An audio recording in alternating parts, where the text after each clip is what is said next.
Great. Well, good afternoon, everyone. My name is Will Callens. I am a division administrator in hematology oncology at the University of Alabama at Birmingham. And I have strategically chosen my background this afternoon because our Blazers, so the UAB Blazers, are playing in the NIT basketball tournament. The only team in the state of Alabama actually still playing basketball. So I thought I would support them. And I am also glad that Nancy and the group have scheduled this webinar during our spring break, because I think it kind of helps me brush up on some of my topics that I wanted to discuss with a lot of my colleagues next week in Austin. So I don't know, Pam, is it Bhavana? Are you guys attending? Will you all Of be course. Looking I will forward to not be meeting there you there this as well. Okay. Awesome. Well, we'll miss you, Pam. And I really, what I'd consider it was my first conference, first AIM last year. I've been in this role for about 2 years. Historically was at a physician practice group in Fort Worth. So my really first introduction into hematology and oncology. So it was, I found it profoundly helpful to talk through some of our challenges with a lot of my colleagues, and then realize that it's not just challenges at UAB that are really everywhere. So that was really valuable. So I'm certainly look forward to carrying what we discuss here into Austin.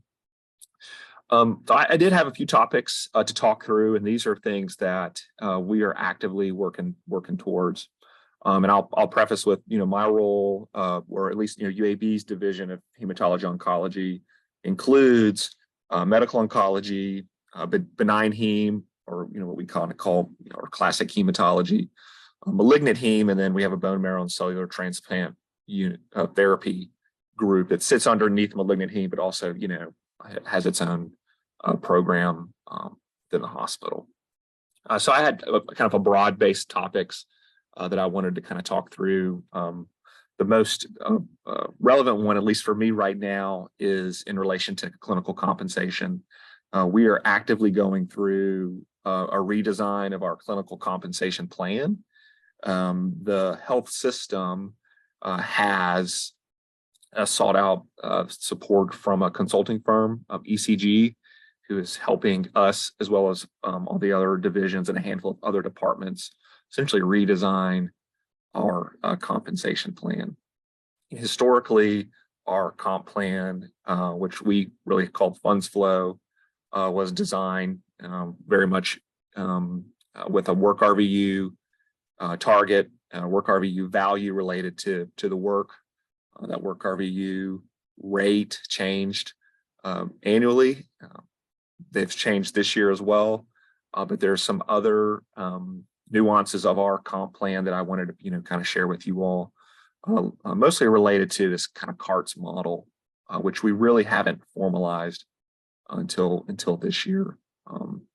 That has presented some challenges for me, because at least in my world, it's very hard for our faculty to it's very hard to fund our faculty who are not 100% clinically focused. And obviously, when you're an academic medical center, we want to be supportive of our faculty that have both academic and teaching goals, long-term professional goals. And funding that work has been challenging. I think it's been very challenging in this new model. So that's one thing I wanted to kind of talk through.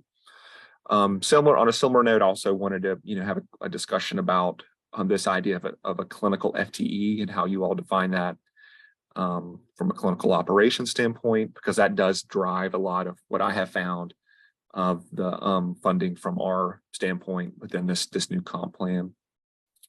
And then, on the research front, we are affiliated with what we call our O'Neill Comprehensive Cancer Center. All of our faculty have appointments within the cancer center. The majority of our faculty are active in clinical trials, whether it's just enrolling, screening patients for clinical trials, or even starting their own investigator initiative trials. So I wanted to have a conversation about what funding looks like for that. How are you all dedicating time? And then how are you not essentially protecting that time, but really rewarding, faculty for the work that they do with clinical trials? That's been a challenge for me as well. And then finally, at least, on my list is a fellows focus. This year in August, or I think towards the beginning of the summer, we created a wellness committee in response to some of our GME survey feedback that we'd received from our fellows. And I just wanted to, see if you all had any ideas what your current fellows are doing or what your faculty are doing to support your fellows. So if that's okay, I'll start with the clinical conversation, and I don't know if anyone has or if you all have work RVU type model, or if your models are more CARTS, I guess more CARTS oriented, but ours is kind of a blend, at least within our division. Our current or this current model that we're working towards asks us to align faculty salary from the clinical facing work they do, the clinical but non-facing work that they do, so the non-billable component of their clinical work, any administrative time or academic time, teaching time, as well as this idea of strategic time, which we have very little of. And in our first, and so my division has a little north of 40 clinical faculty. In our first model, so our first run, where I assigned parts, I guess, percentages to our faculty, the 16 faculty that went through the model, because they were employed for 3 years, they weren't still in startup. We had some 16 faculty that went through the model. All of them came back with a reduction in salary, with a reduction in their clinical compensation. So that was a big red flag, because we don't pay our we don't pay our faculty. We try our best to pay at the median of AAMC, but we do not hire our incoming faculty at the median of AAMC. So I think that that's been a challenge for us. Yes, Sonny, I think to your point, the clinical FTE has been our patient-facing time. Where we struggle goes back to the clinical trial work, where our cancer center, and I think globally we want to share that participation in clinical trials is clinical care. It's not. I guess the philosophy of UAB is it's not in addition to whatever it's basically standard of care. We want to be able to offer clinical trials to our patients, because that's what draws people to UAB and from rural settings in Alabama. The challenge with that is, if our faculty are in clinic screening patients for clinical trials, or serving as a PI on a clinical trial, well, that's a lot of work. And there's not funding tied to it. Granted, you could get work RVUs, but there's no real funding tied to the work that they do, and that is a big dissatisfier within our faculty. So that has been a challenge. So I think if I had to share lesson learned regarding this this first run of this ECG model, it's how to weigh that clinical research piece within that CFT, so within the CARTS model. I think it would be very easy for me to assign it to the research, but the question that I'm going to get is, okay, how is that funded? How is their time funded? So I don't know if you guys had any any thoughts on that. I could go into a little more detail about how I define the actual percentage of the FTE related to their clinical work, but I think I think globally, that's one of my big concerns. Is like, how are we,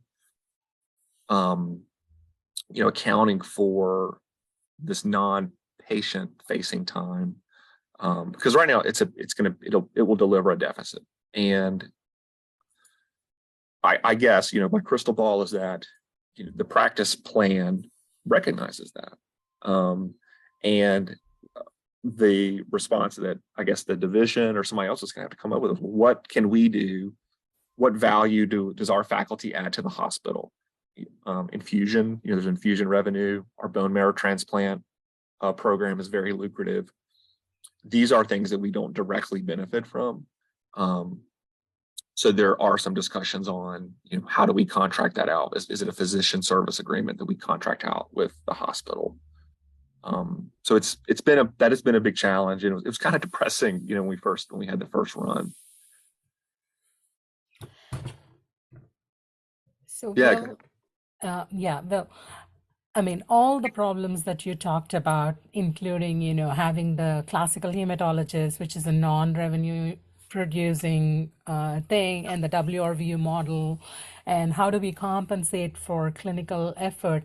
I think I can relate to all of them because we are facing very similar situations, very similar model of revenue. So typically, we have a 30-70 CFT mix for those people who do the clinical trials. Like they do about 30% of, teaching and clinical trials combined and 70% of actual clinical effort.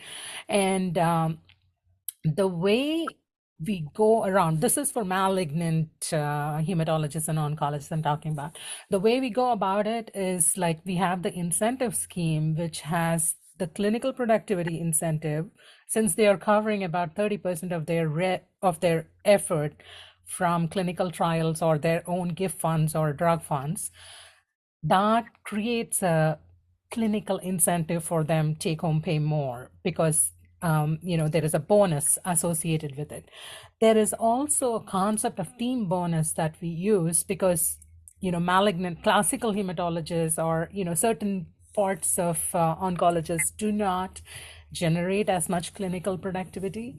So we pool 30% of their surpluses, whether it's malignant or classical, and then we divvy it by the FTE. So even a person who doesn't generate clinical productivity by themselves will share some of the revenue generated by the successful malignant hematologists and oncologists. BMT is handled slightly different in our things because BMT is like booming, as you mentioned. It's like really cell transplant and everything is going up, and they have a different model. They go by incentives based on the number of weeks they attend. And so they are expected to attend certain number of weeks, and then for every week of attending they get X number of dollars for there as a clinical productivity. So this is just a broad scheme within the cancer. We call it a cancer pod, and we combine all those. So even though there are certain nuances between, say for example classical hematology versus BMT versus pure onc. The other question that you have, the WRVU rate, how do you come up with that rate, and do you have a hospital that dictates you the rate? Yes. So Okay. that's not our decision. So I will share that when I joined UAB, our funds flow rate was $71 and 40 something cents. Mm-hmm. Mm-hmm. In year two, it was increased to about $73. Okay. Yeah, the This increase. year it's gone down to 58. So Oh, it's about $16 per work RVU. And we generate over 100,000 work RVUs within our practice. So it's, Hey, can I ask, do you have to take like department division tax out of that, or is that straight rate to the physicians? that's a really good question. So historically, yes, it was taxed at a department, at a school level, department level, and the division level. We invest all of our division strategic funds back in faculty. And then last year we invested about half of the department strategic funds back into our faculty. This year in this model, and I see Nancy, you're on. I think the taxes. I don't think overhead is. I don't think we pay as much overhead with this new model, this new rate. But it's still not enough um, to make up for the gap with with that just huge variance in work RVU. Um, Sunny, do you pay, I mean, does your department and division take separate taxes as well? Yeah. So Okay. yeah, our RVU rate is $101, but it is San Diego. But we have department and division tax taken out of that. So net to the provider is about $82 per RVU. And we're on a straight RVU model. Yeah, we are very similar. Our rate is much higher. It's 150, 146 this year. But again, almost 50% goes as division departmental taxes. So the net is about 85, 80. And then, you further we take out for the team bonus contribution and, it keeps going down. But we do get the revenue back into the division at that rate. The department does not invest back in our, they invest back, but for the entire Department of Medicine. So, cancers produce more revenue. Maybe endocrine doesn't produce as much revenue, but they take the collection of the revenue and spread it across all the physicians in the department. So it's not directly invested back in the division earning the tax for the department. Yeah. And I Yeah, I'm going to do a plug here. We have a faculty comp panel, the best faculty comp plan on Wednesday morning as a plenary at AM, where we are going to discuss more about this. So 5 different institutions. So please, if you have time, come for it. So Bhuvana, what do y'all use as your metric for setting your work RVUs? Are you doing it at like 95th percent of MGMA or 75? I think we use the AAMC, and it's fixed at the hospital level with the top SOM leadership by specialization. Yeah. And also the area consideration, the cost of living index in the area and other things as well. So the current rate we have, it normally goes by 2 to 3%, but I was surprised that you had a dip of $16. That is very rare. Very, very rare. I think that's the funds flow 2.0 rate that you're talking about, right? So they've changed the way they calculate the work RVU value. And Will can correct me if I say something wrong. But when we first went into funds flow, we were only using the MGMA, and we were at the 65th percentile in a rolling 3-year average to get our work RVU rate. So now and I'm not in Funds Flow 2.0 yet, but I'm just getting ready to go into it. But with Funds Flow 2.0, they're looking at AAMC and MGMA and UHC. So there are other factors that are playing into how they're setting the work RVU rate. So unfortunately with 2.0, some rates went up a good bit, but then some went down. So my divisions are geriatrics and palliative care, as well as general internal medicine. And we also use the hospital medicine rate in GIM because we do inpatient. So for palliative, my rate went down by almost $10. So it went like from 82 to around 72. And then the geriatrics rate went from 48.79 to 58.22. So it went up by about 9.43. My problem is most of my faculty are palliative because you can't find a geriatrician on this earth. And so for us divisionally, it's going to be a big hit. Yeah.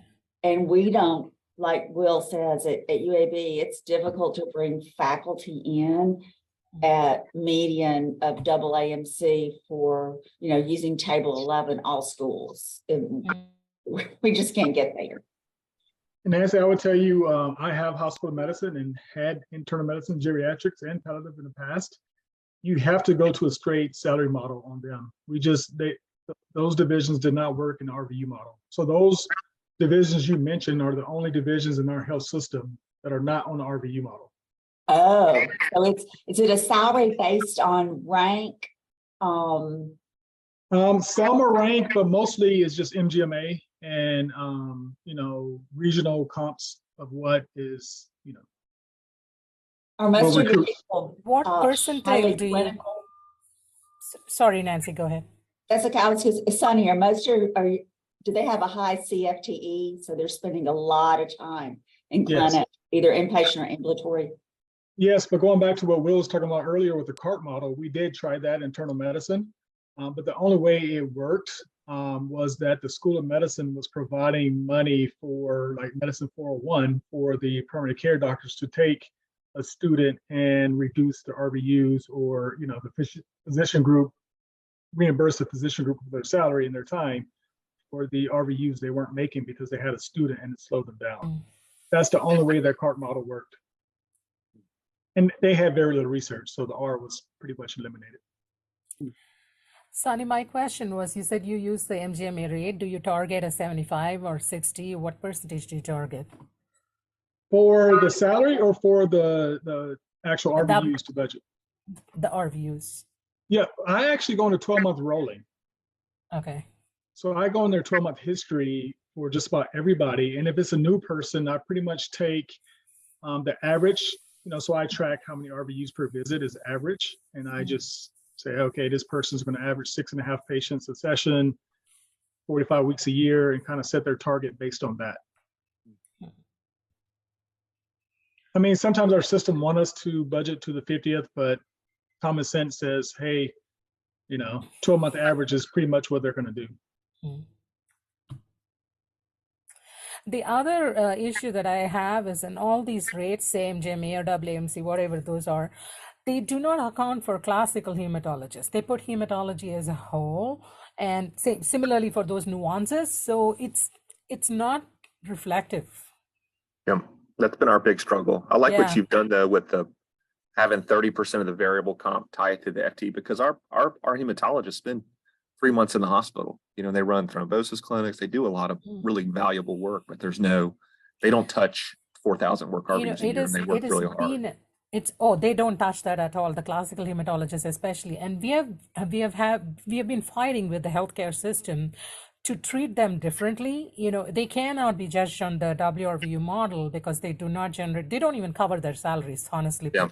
So we are asking them to consider it as an essential service. So where we are getting interlocked is whether it should be part of the cancer discussion or for the hospital as a whole. And we are saying it's a hospital as a whole because their consults is anything from heart surgery to pulmonary to, anything, transplants, everything, right?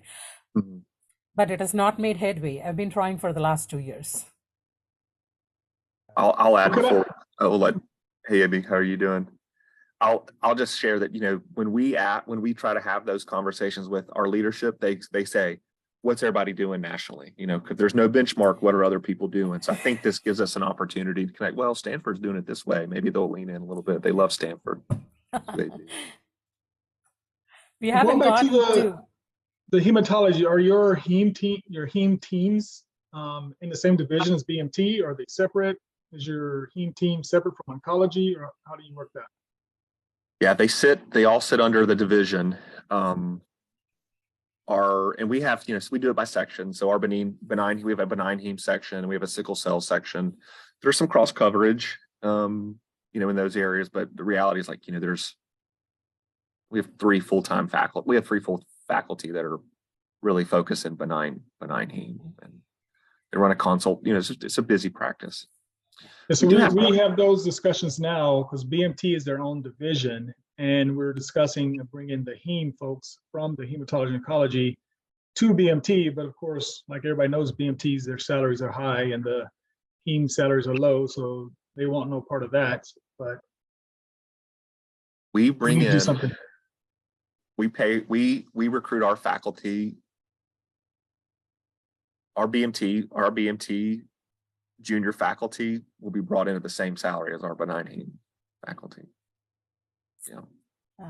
Which is why I think I'm excited about this new comp plan, because we don't have any upside right now. So that will allow our BMT to kind of realize a little bit more based on their work. We have not started that yet. Well, I can tell you my BMT folks make $450, $550. My heme folks make $250 to $300. So there's a big difference in salary. So we aligned our scales. So heme and onc are on the same scale, and BMT actually was low, and they caught up last year. So we have this cancer pod scale where BMT, heme, onc are all on the same scale. Yeah. Excuse me, I'm not trying to interject, even though I came in. I joined in later. But there is something that I believe is very key for discussion about comp plan to be very useful to us. I believe institutions represented here are still on different models. That's my experience. Some are still on eat what you kill, while some are already moving. So I believe the first place to start will be if we can get maybe a representation. Here is what this institution is doing. Here is what this institution is doing. Maybe in response to an email so that somebody compile it. Then any discussion we're going to have on comp plan will be more productive because I know I will be comparing apple with apple. Otherwise, the information we share will not be useful for everybody. Yeah. No, I think that's a good point. I think this just highlights how variable things are with our groups. I think it's Elena that has the email of everybody. I'm not sure. Maybe we can just send that email if people respond with your institution. Okay, here's the model you are on. Then we can compose like a table. Stanford is on this, UW-Madison is on this, just something like that for everybody to have in mind. Then when we are talking, it will be more useful.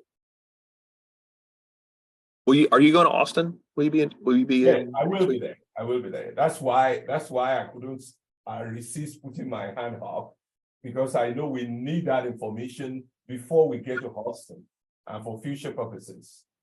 So I'm not sure. Is everybody on the initial email list?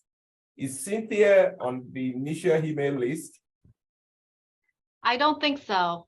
Add me. Okay, let me see. I'll put my email here. Okay, let me see. Where is that email? Yeah, I'm sure I can collect. Okay, maybe we should just enter our email there. But I know Vera Liana Dennis from Miami collected this last year. And she had emailed everybody with it, but I don't know whether we all responded. Yeah, if everybody wants to put it in the chat, I think we can save the chat. I'll be happy to circulate something. Here's mine.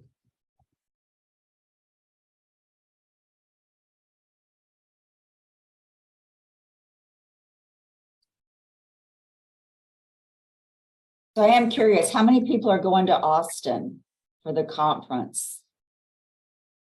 I know Vivana is. Everybody's doing the plenary. Will's going. Okay, good. Yeah, thanks, y'all. And I'll just package all these addresses up and get an email out. I had one follow-up question regarding, and this is actually one of my talking points too, about the CFTE and this idea of 70% clinical time. We will weight our work RVU expectations based on that clinical piece, the 70% piece, and our target is between 70 and 80% as well. I'm just curious, how do you get to that 70%? Because what I have found when we are recruiting, particularly junior faculty, they have to know. It's very important for them to know how we arrived at that number. And I will tell you, historically, one half-day session per week was worth about 10% of this CFTE pie. So the feedback that we had received, and then 4 weeks inpatient was worth about 10%. Feedback we received is like, if you're on the heme service, heme A, heme B, you're doing BMT, the inpatient service is really busy, and we spend a lot more time in the inpatient space. And if you talk to our medical oncologists, our breast, GI, GU, they're like, we're really, really busy in clinic in the outpatient. So this last year, in preparation for this comp plan, is we've kept the 10% for the half, 10% for half-day sessions for our malignant heme group. One half-day session per year 45, 46 work weeks out of the year, that's worth 10% of your time. But for every 4 weeks that they spend in the hospital, we weighted at 12.5%. I was on a call with Duke, probably a year ago, and they did something similar. So I was like, I think this is probably more valuable, and the faculty have appreciated it, but I still have challenges getting to the 70 to 80%, and then having those discussions with the department, because they're going to say, what are they doing with 30% of their time? So I can tell you what they're doing with their time, but the follow-up question is, how are you funding 30% of their salary that's not directly contributing to their, so that's been very challenging to me. I wish I could just say, for somebody who's 100%, who's 100% clinical, that you can almost kind of back into that one, maybe making it maybe their time weight a little bit more, because that would help messaging their actual work, the actual work. So I was going to follow up on how you weight that 70%. How do you get to that 70%? I'm sorry, I don't want to child back, but I think first of all, too, you mean 70% clinical FTE, right? Okay, Yes. even if that's the case, also, I'm sorry, I'm not trying to maybe that should be part of the question we ask. How do you define your typical faculty? Because these are questions I've been seeking answer for every institution. For us, it depends on track.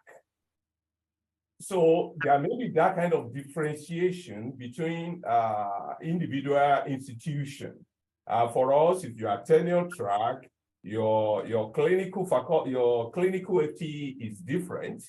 If you are CHS, which is just like educator who are just like in between, is different from when you are clinical.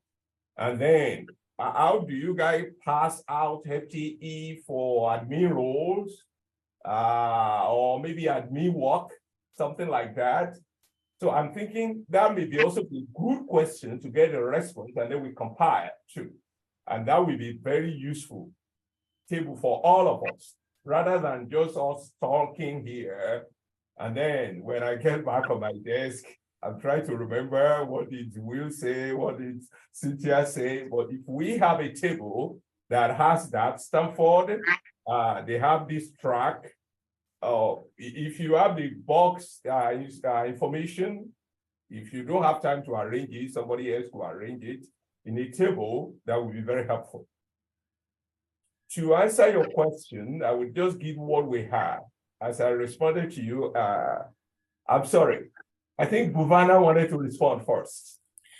Okay. What I said, I believe it was. Yeah, no, we all have the tenure line, which is barely clinical or no clinical at all, because they are more the lab and the bench physician scientists.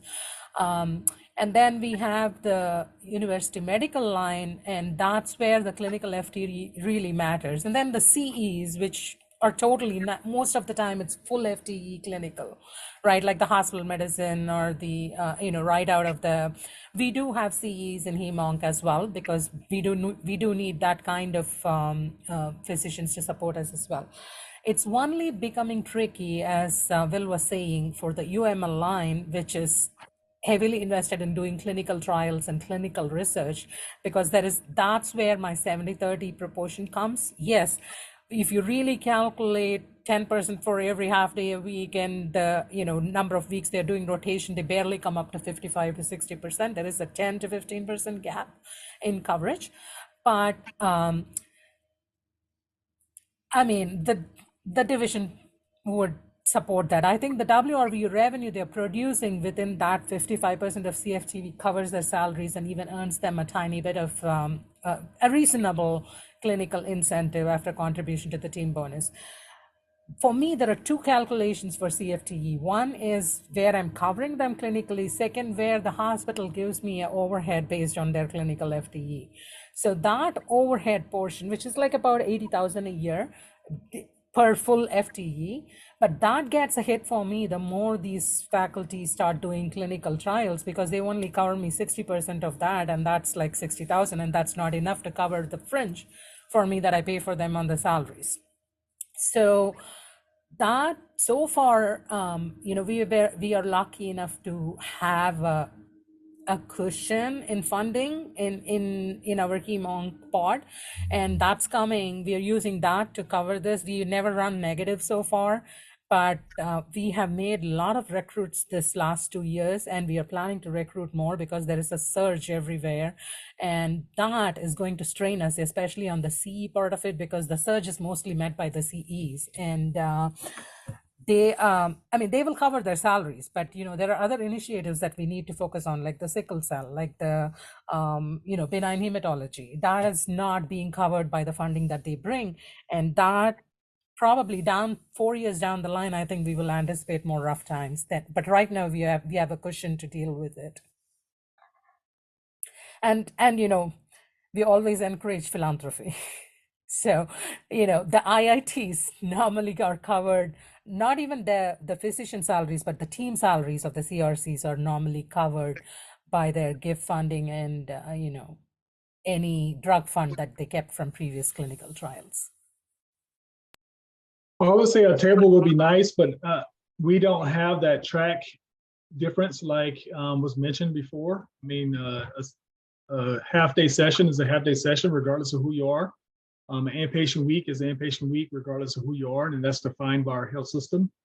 So, yeah, I don't do that. We don't have like an NTE or like a tenure earning versus non-tenure earning distinction, and we have those distinctions, but it doesn't. We don't modify what they do. but just to on what you said earlier about covering the salaries. So I would tell you none of our HEMOC providers do more than 6 sessions a week, ambulatory sessions. And then their teaching time is pretty much enhances their clinic when they have a fellow. So it's really a benefit. They check the mark for teaching and they enhance their clinical output as well. So that's a benefit to them. So that covers those 2 pieces. The research and the clinical trials, again, like everybody said, there's no reimbursements for that. And then it's, hey, do I put more effort in my clinical time? But that's why we work with the health system to have 6 clinical sessions 3 days a week, really full time, because the other time is expected that they will spend on clinical trials. Although there's no salary to back that up, but that's the expectation with time. That's very helpful. 6 sessions, 6 sections, you mean 6 half-day clinics? Okay. Correct. And then they do about 5 weeks of inpatient. Okay. Wow. That's helpful, Sonny.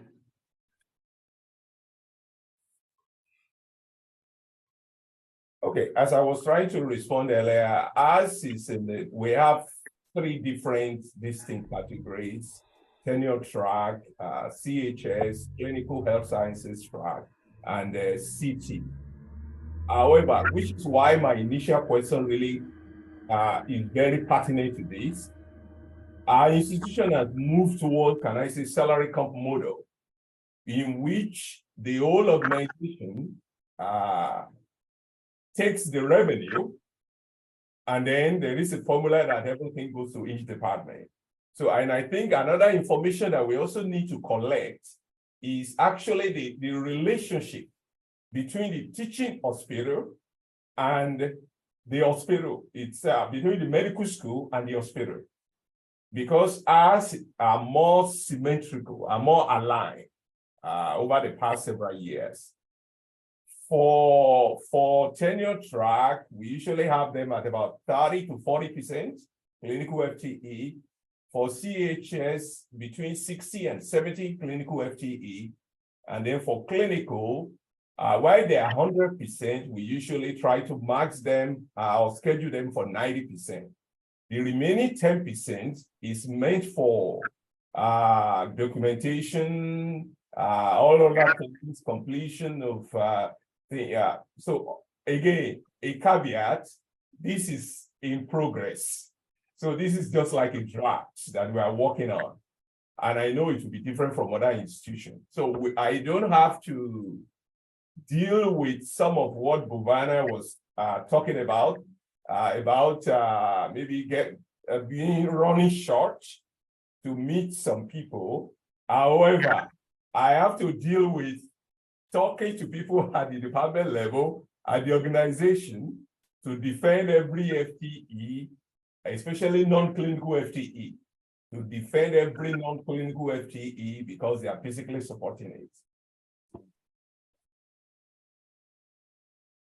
Helpful. Yeah, but I think a good takeaway is, I think a table would be helpful. It'd help capture some of this information and whether we have any information to provide or not for specific questions. I think we'll see. I wanted to thanks, Bhavana. Thanks. I'll see you next week. The only other item I had, and I'd mentioned clinical trials, but I think we kind of covered that. Bhavana actually made a good point about funding clinical research coordinators with philanthropic funds and startup. I will tell you all that the Cancer Center usually funds all of the the activity related to therapeutic trials. And where I'm struggling as a division from an infrastructure standpoint is what do I do? What do we do for these IITs or these non-therapeutic projects that faculty want to pursue? Like, I've got a pre-award and a post-award person, and then we've got a little bit of clinical research coordinator support at the department level, but nothing robust to like really, create the type of infrastructure I think that the faculty would like. But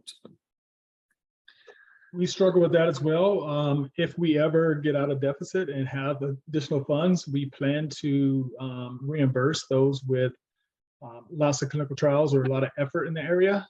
But we're struggling to pay for our fellowship and other items. So not quite there yet, but we have that same concern with clinical trials as well. mm-hmm. I don't know. So I mean, if like y'all are the same, but our accruals went down. The Cancer Center's accruals started to go down like right around COVID, and then COVID hit, and they like just stopped accruing patients to clinical trials, and then like everybody in the clinical trial office left. I mean, all the coordinators, they just got jobs elsewhere. We're working remotely, so it's been a big challenge because we do use some of the funding from the accruals to help support our academic portion of our faculty salary, but it doesn't, so that's been a challenge for us. And we've recruited some faculty leadership that have had success building successful, I guess, clinical trial offices and programs, but that's yet to be seen if there's any value in that. So right now we just have some really expensive titles. So we'll see how that goes. If I may ask, your Cancer Center manages your clinical trials, right? Then if they do, who gets the residuals for those clinical trials? I'm asking that because before our institution got this kind of, can I say, arrangement, while we were still on Pick What You Kill, it used to be even not only the division across the department, it used to be we partner with them. They provide all the infrastructure for all our clinical trials. They hire the coordinators, the managers, and they keep the residuals, which is what I'm still trying to work with them to see. Is it possible for us to be getting something, at least for my faculty to be getting something for their research from that? But that's what they used to cover that. Plus, and we are also, I'm not sure whether every institution here have a cancer center funded by NIH. I don't know to what extent the core grant works towards that. But that's what we have. But you might want to explore that. If they are getting all the residuals, then they should be able to provide support for you or share part of the money with you. Yeah, I think the rub they manage everything like very well. That's as long as it's therapeutic. But if there's another project that faculty want to pursue that maybe clinical research related but not therapeutic, they kind of so that's on you all. So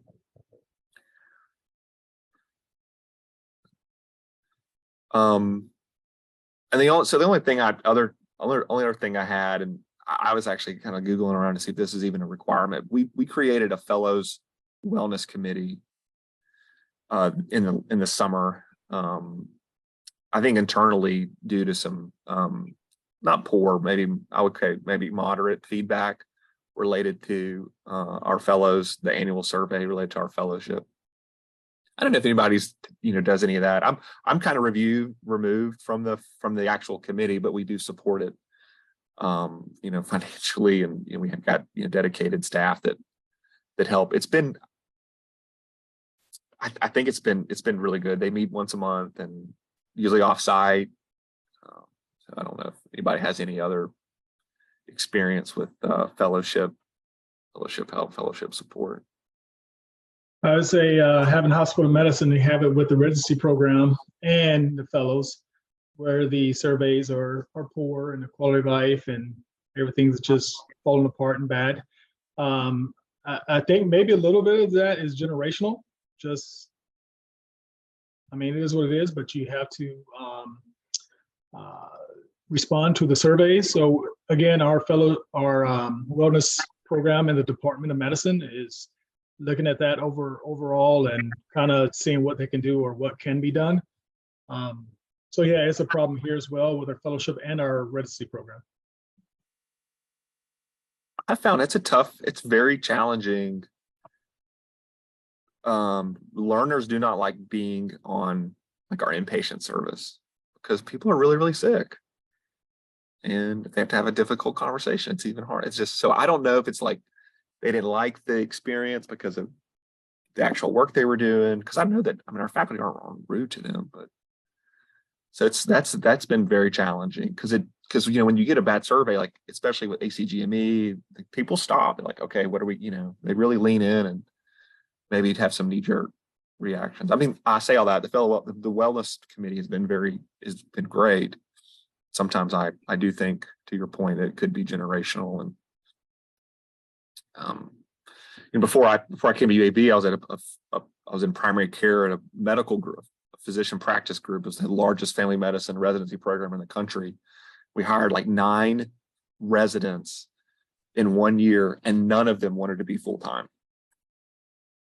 They all wanted to, work part-time and stuff. Like, don't you have bills? You're preaching to the choir as a person who hires a lot of physicians in internal medicine, hospital medicine, and cancer. Yeah.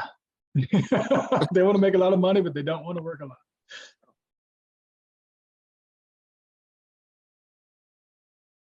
Well, cool. Well, is there anything else that I wanted to touch on? I don't think. I just asked, how does everybody fund their fellowship program? And how many fellows, if you? I can just add in about palliative. So we've got 4 that are funded by the GME office. Part of it, but of those 4, one of them there's VA funding that comes in. So that's there. So let me tell you about 3 of them are funded that way. Another one is funded by our children's hospital. So we have a relationship with the children's hospital here to provide palliative care. So we have a 2.5 FTE for palliative care. And so if we recruit a PEDS fellow for palliative, they'll spend a lot of time at children's, and children's pays for it. And so that helps, having one funded outside the institution. So we have a hematology oncology fellowship, and we have 15 fellows. I'd say, but we just recently expanded, so we're a little short on funding from our hospitals. So it's about 8 of those fellows are funded through the University Hospital, Denver Health, and the VA. So we have 3 sites they rotate at. And the remainder is covered through, grants that they receive, and anything that is not covered goes through the division, oncology and hematology, usually split it. Yeah, we have the same. 15. I'm sorry, you just tax your clinical faculty to cover that for the division, or how do you pay for those others that aren't covered by grants or elsewhere? It's just general division funds. And sometimes we have our third year fellows, if they have a specific mentor, then that mentor will cover, it's usually a 30-70 split, so they'll cover 70% from their own PI funds. But if somebody decides to take a clinical route versus, a clinical research route, they don't have a defined mentor. So that's where just the general division funds kind of is what we use. So what's the source of your divisional funds? That comes from the Department of Medicine and the School of Medicine, split between usually just that. Yeah, I was going to say the hospital, but not so much. We have one funded through clinical activity, kind of the same mechanism. We have 15. Yeah, so clinical activity would fund about 70% of one. Who also has some research. He actually has some research support. So that's how we're doing it now. And the next year we'll have 16, but that was actually part of our division director package. So the hospital will fund the additional one. I'm not sure of how long. They were actually supposed to support it because year one when he arrived, but we had because of the surveys, the hospital's like, wait, you guys got to get your house in order first before we add another fellow. When you say covered by clinical, what do you mean? Clinical tax or billing from that? From clinical billing. Yeah. So we'll support them through clinical transfers. So basically washing money from our clinical operations into the academic side of the house, and then paying them through that. When you say supported by research, do you mean on T32 grant? No, they have a pathway. It's like internal medicine pathway. I believe it's called. Oh goodness. Something IM scholar. He's a scholar where the School of Medicine supports percentage of his effort related to his research. And it's actually paid dividends. He's staying on his faculty, and he's already had some really strong scores from some internal. He already has some internal funding from the Cancer Center. Wow. So I have 18 fellows, and about 15 of them are not funded. So we have to tax the faculty salaries to pay for that. Again, the VA pays for about 3. And again, third year research, sometimes they could get their mentor to pay for it. But we're on the hook for about 15 each year. So that's a struggle for us. I'm not sure who approved us to go to 18. That was before I got here without funding, but Was it a big ramp or a gradual ramp? I'm sorry, Manuel. No, I was just going to ask, how does the faculty know that they're being taxed to cover the fellows? Yeah, the faculty do benefit some. Like there's a fellow on inpatient service, so it makes the inpatient service a little easier having a fellow there. The fellows take call in the evenings and weekends and holidays, so they don't have to do that. When the fellows support them in clinic, the RVUs roll up to them. So I guess if you have one, you're compensated for it. So it works out, and having a fellowship program, makes us #1 in San Diego type of deal. Kind of helps you would think our health system would pay for a little bit more, but they do give us a pretty good rate per RVU. So they can still make a good salary if they, want to do the clinical time. We have found our faculty that's why they chose academic medicine. They like teaching, they like doing this stuff. Otherwise you can go to community practice in Alabama as an oncologist and make, $1 million a year in some of these areas. So they choose to do that. So. And I have a compensation committee meeting Monday morning at 7. So when I tell them their tax is going to 15%, I'll let you know how that goes. And yeah, I'll definitely keep you on the loop on how this exercise is going too with our comp plan. It's been a little depressing, but And a note about the clinical trials administrative support, or whatever. We've had a revolving door, especially sponsored research. I mean, finding fund managers on the medicine side and the cancer center side has just been revolving door, and things just aren't getting done. And we changed financial systems right when COVID hit, so that didn't help either. So yeah, we've had a rough go with getting those things done. I believe we're recruiting for some leadership roles in our OSP office. Or maybe that, I think there's been a turnover as well. It's been challenging. All right, so I think takeaway is I'll save these emails, or maybe I can get them from the group, but I'll definitely save the chat and connect with the group offline, and I'll be happy to share ideas next week, or even online, via email. So.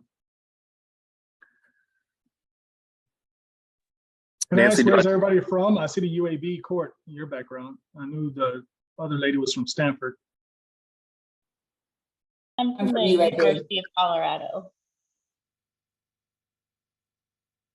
University of South Florida.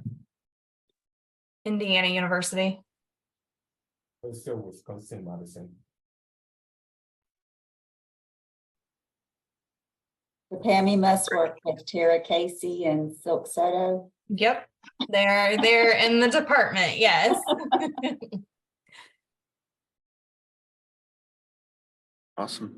Yeah, I've got the UAB court tonight to represent the only team from Alabama still playing basketball. So